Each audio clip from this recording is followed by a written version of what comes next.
We're taking a look at the budget now because, you know, that's one area I know you're very passionate about. The budget, the 2016 budget is supposed to expire in another couple of days, in fact, in May. And we're still talking about, you know, the quick passage of the 2017 budget. Where are we on this matter? What's the general feeling of the markets, of investors and Nigerians? Yeah, this budget is supposed to be our key budget, which is the budget before we start another election cycle, you know. And so this is should be the most serious budget we should have. I mean, the 2017 budget. And when the president presented, it looked like the enthusiasm was strong on National Assembly.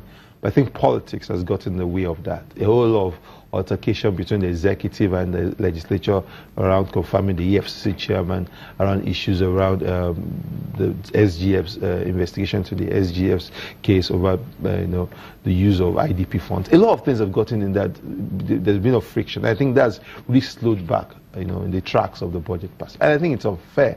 You know, we should put the budget first because that's actually our biggest point of resource allocation. So the National Assembly is supposed to resume back by next week after the whole Easter break. And so I guess when they resume back, they should take this week. In fact, I don't think the May 13 is feasible the way we are going with pace because you still need time to do the final reading, to harmonize both the recommendations of both houses in the legislature.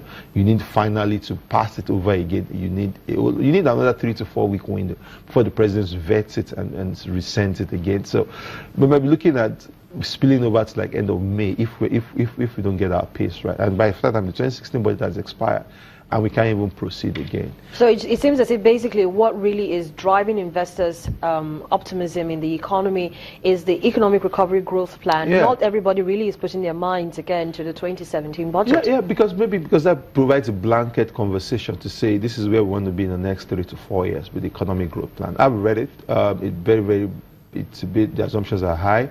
The growth assumptions are maybe a bit ridiculous in the context of where we are right now.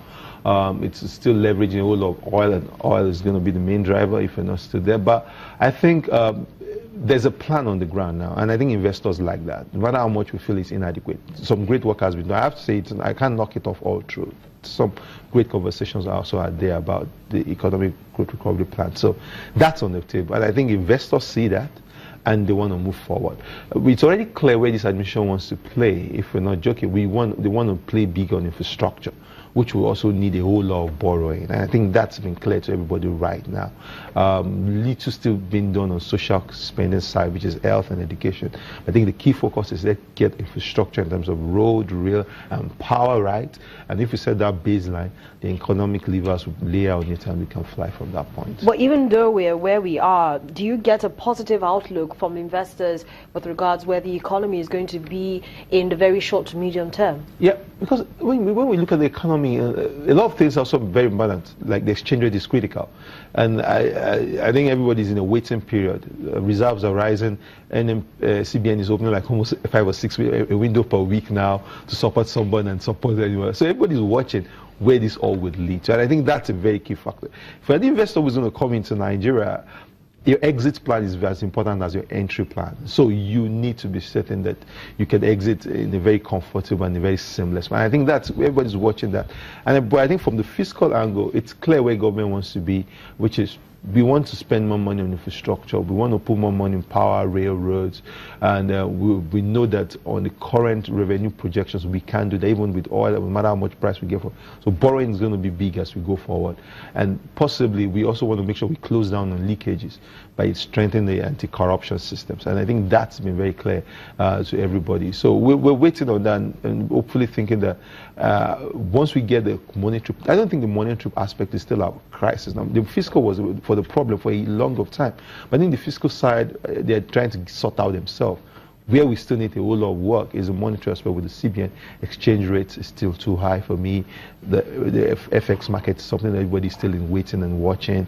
And also every other component, and inflation also is still not just in the right mood where we, even though it's falling on a year-to-year basis, but it's still not where we want it to be at 17%. All right. Yeah. Sean, thank you so much for coming on the program it's nice being here this morning.